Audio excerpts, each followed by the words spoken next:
Hey there, sign folk. Welcome back to the channel. My name's Sean the Sign Guy. So today I'm going to do something a little different. I get a lot of questions about how to get started, what's the best way to proceed to start a sign shop, to get into the graphics, to get into and start making money with this stuff. And honestly, there's no specific answer on how you get into the sign industry, because I think it really comes down to the individual, what they want to do and how they want to pursue things. Everyone's different. Every market is different. It depends on your demographics, where you're located, how far out, if you want to do a brick and mortar, if you want to work from home, if you want to do internet based, if you're craft based, if you're a print shop, or if you're a sign shop. So in this episode, I'm going to go over kind of the basics of how to start a sign shop. It's going to be pretty simple. I'm going to keep these episodes relatively short, and I'm going to kind of touch on about 2 or 3 subjects that hopefully help you out. Have a lot of experience in brick and mortar. We did that. Like I said, we have a lot of experience in home-based, walk-in business, internet-based business, and hopefully it helps you guys out. So stick with me, and we're going to go over topic number 1.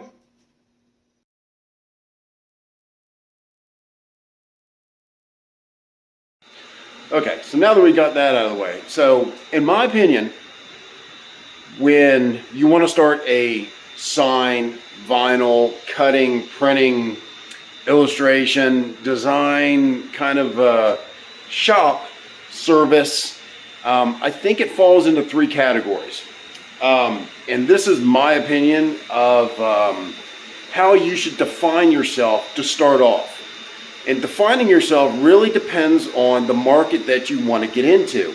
There is, there's a crafter's market. There are small decals, 5x5s. There's a huge market for that stuff. There's also the apparel. There is the, the small, stuff, the peer-to-peer, small individual orders, DTG. There's just so much out there. So I think that, you really need to figure out what your interest is and where you want to invest your time, money, and equipment. So with that being said, I think that there are 3 kind of main choices. So in my opinion, there are crafters, there are print shops, and there are sign shops. And so a crafter, in my opinion, and this is the outside kind of looking in, if I was a business looking to do business with somebody else, I would look for either a sign guy or a printer guy. Crafter doesn't necessarily fit into that criteria. I'm not talking about equipment. I'm just talking about, online versus brick and mortar kind of stuff. And so those are some of the things that you really need to figure out. So in a crafter's market, what you would typically sell on is your Craigslist, your Facebook. You do stuff for friends and you make a couple extra bucks, and you kind of start from you start from nothing, but that's pretty much how we all start, right? And so the second thing, in my opinion, is a print shop. A print shop, in my opinion, is someone that's all that they do. They print, they do business cards, they do pens and promotional kind of items. That's my interpretation of a print shop. And so a sign shop, in my opinion, is someone that is very diverse in all that. So they can print, they can cut vinyl, and they install. And then plus, some sign shops, they end up doing, more dimensional stuff. They get into the painting and they do the other stuff. So I personally call myself a sign shop, because the word sign, when you do a search, that's pretty much where you fall. If you want a printer, if you're looking for business cards, that's specifically what you're looking for. Now, I'm not saying don't offer those services, but if you want to get into the sign industry, the sign shop market, you want to design, you want to install graphics, you want to do stuff for commercial, you want to do stuff for residential, I would highly advise pretty much categorizing yourself as a sign shop, not necessarily a print shop. So being a sign shop opens up so many more windows of, for me, I'm not isolated. I'm not specifically just targeting one specific market. So when we first started, my my hobbies pretty much pushed me into doing what I was doing. I was into RC cars, airplanes. Back in the day, we had Lexan bodies, and we did a lot of painting, reverse painting actually, on the Lexan bodies. And so a long time ago, my dad had a 386 SX, he had Corel 4, and so he used to print me out pictures. I used to take those pictures and actually used to hand draw them on Lexan bodies. I started off airbrushing, then found out about vinyl cutters and got me a vinyl cutter. Well, it didn't take very long before I upgraded my vinyl cutter and kind of went into a different direction. Once people understand that, you know, the sky's the limit. And you kind of pretty much pick and choose what direction that you want to go in. But, you know, getting into a market, number one, that you have interest in, that you have knowledge in, definitely helps you out. And again, me being a sign shop, that's what I call myself, as a sign shop, I'm very diverse, but I've also narrowed down what I want to do and how I want to do it. You know, the sign shop could be wrap shop as well, you know, but I'm not a wrap shop. I just don't have this physical space. I don't have the means or the desire to do anything like that anymore. It's just beyond me. I'm just not interested in it. So I prefer keeping things small, in-house, personal. I'm very transparent in everything that I do. So when you're starting off in your sign shop, again, figure out what your hobbies and what your interests are, because you probably know better what your market is going to be. Let's just say you race motorcycles. Let's just say you race motocross motorcycles.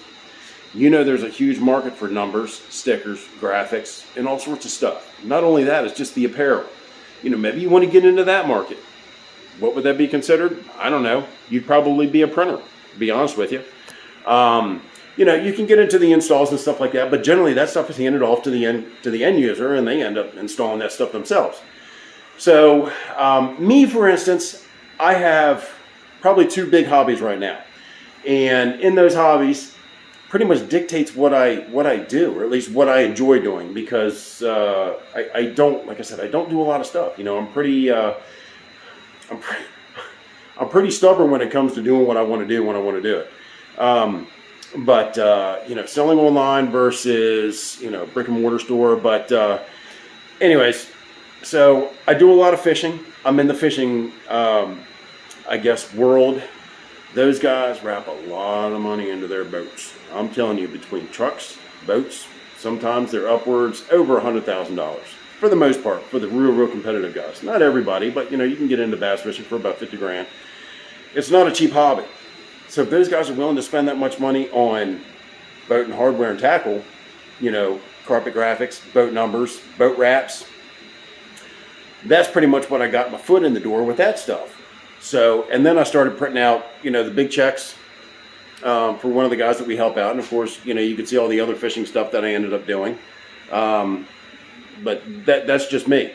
So your hobbies kind of turn into your market, I guess, if that makes sense, because you're knowledgeable and where you're at, what you're doing. So why not go in that direction? And there's always more to it than kind of meets the eye. You know, when I talk about boats, when I talk about boat numbers, you know, these guys got $30,000 engines on the back of their boats. Sometimes they want to color coordinate. Don't be afraid to go after that market too, because there's a huge market for it. It's not just one group or one crowd. There's thousands and thousands of people out there, and it's a huge market, trust me. I've been asked to make reproduction decals, but to be honest with you, for me, there's already someone out there that does that. I'm not going to waste 2 hours of my time redesigning, you know, an old logo just to make $30. By the time you print it and you put your, now, yeah, you know, you could probably put it up online, sell it. But again, there's already 20, 30 other companies that are already doing that. So why even compete with that market? I am a specialty person. If you ask me to do something, I give you basically an hourly rate and what the cost of material is. Sometimes people don't care, but some people do. Some people shop around, and I tell them to shop around. Sometimes I tell them, I'm not your guy, I'm not interested. Because I know that generally people shop online and they're kind of just looking for the best deal. Some people are just looking for that specific thing, and they like that one-on-one relationship, you know, with certain sign shops. So that's going to lead me to, when you're getting started, The most crucial thing, I'm going to tell you the most crucial thing out of any sign shop, print shop, crafter is your ability to manipulate software. You're always selling yourself. You're selling what's up here, your knowledge, and your ability to manipulate that software. Starting in any one of those markets, apparel, printing, signs, whatever, always start with a good program. The smaller ones are a lot easier to learn. I understand that. I get it. But you're only as good as your last design. People judge you by what they see. There are a lot of ho-hum designs out there. Anyone can do that. That's not what you want to do. You need to set yourself apart from what everyone else is doing. That's what makes you special. And that's what you know up top. And that's why I know, and that's why I'm telling you. I can pretty much copy and manipulate a lot of different designs. I learned a program 20 years ago. I sat down and it wasn't overly complicated. Now, I learned the vinyl cutting aspect of that program. And that program was the Vinyl Express. It was the LXI software, which was pretty much a rebranded FlexiSign. But that's all that I knew. I knew Corel, but I just couldn't wrap my mind around Corel. Some things come easier to some people. I'm not saying it's right or wrong. I'm just saying whatever works for you, that's what you need to do. That's what you need to teach yourself. That's what you need to keep pushing yourself to learn. Open the envelope. Open yourself up for corrections and mistakes, because it's going to happen. And we all need a little bit of help every once in a while. But knowing your program and knowing your software to give yourself that little bit extra creativity, that little bit of edge that separates you from everybody else, that's why people keep coming back to you. And that's been one of the biggest selling points for me, is I can look at anything and say, I can do that. There's not, well, it's very, very rare that I can look at a design and say, how did they do that? But generally I can look at it, I can analyze it, because I've been working with the program for so long. I can just do it and knock it out. It's not a big deal. You know, that's probably a big part of any one of the sign industry that you're in. So I pretty much covered kind of the market that you're going to go in. One of the crucial things is software. Now, or the second thing was software, sorry. So the big heavy hitters, obviously you have Illustrator, Photoshop. In my opinion, FlexiSign is a huge competitor. You have Corel, which is a huge competitor. And then you have some other programs that design vinyl, cut vinyl. You need to figure out how to manipulate pictures, how to bring stuff in, how to export stuff, how to fix stuff. Because this day and age, I can tell you, people hand me some crap artwork. And by crap, I mean crap. Generally, I have to redraw and redesign everything. But I take that into account with my pricing. So I know my program well enough that if it takes me a half hour, I'm just going to redraw it. Because the customer doesn't want to see, crappy work. They want the finished product crisp and clean. And I realized that a long time ago. That brings customers back.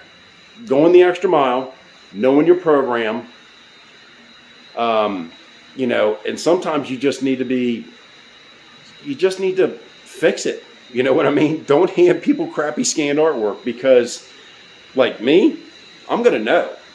I know how to pick that stuff apart. I know how to see it. So, and trust me, if someone comes to me and say, well, this guy charged me this and that, and so I'm going to charge you this, I said, but I'm going to give you that. So how do you know that?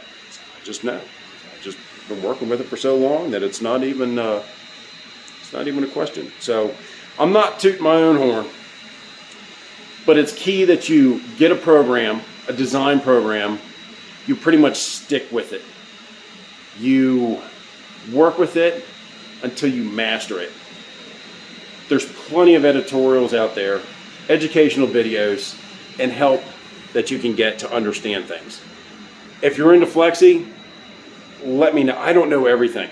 I'm going to tell you, I do not know everything, but I'm still learning every day.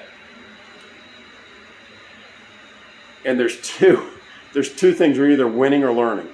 That's pretty much how it is anymore.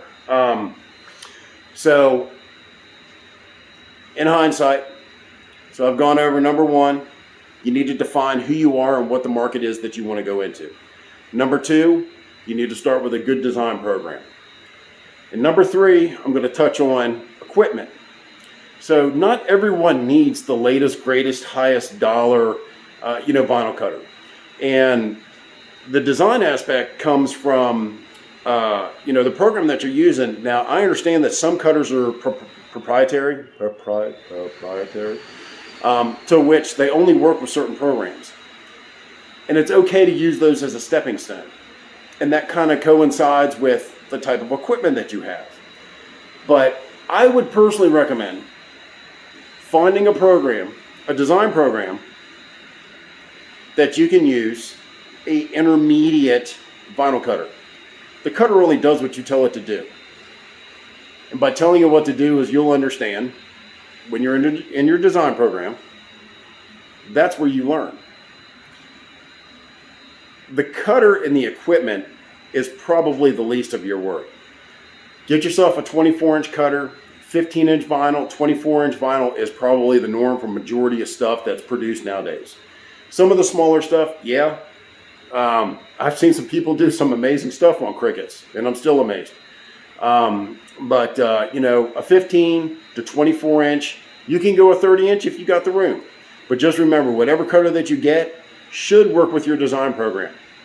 And personally, I would spend money on a design program before I spent extra money on a cutter. Because the cutter, again, it just does what it's told. It's not, the design program is the limitation. And up here is your limitation. Not in the cutter, not in the equipment. As long as they can communicate, as long as the cutting program and the cutter will communicate. Cheap Chinese cutter, Graphtec, Roland, Suma, whatever, they all pretty much do the same thing. I am not brand specific when it comes to anything. It just has to work. FlexiSign works for me. Graphtec works for me. Mutoh works for me. Shapeoko works for me.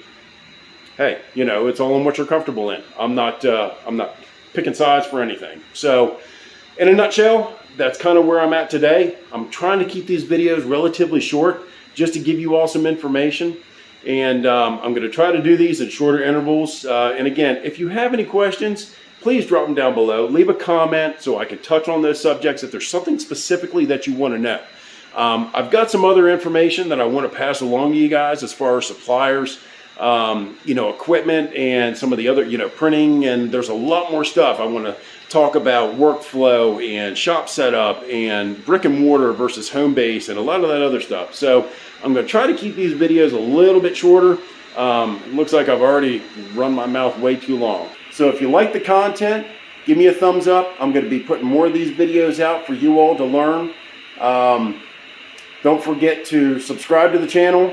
And if you want to see the latest videos, don't forget to click that little notification bell. And until next time, we'll see you, sign folk.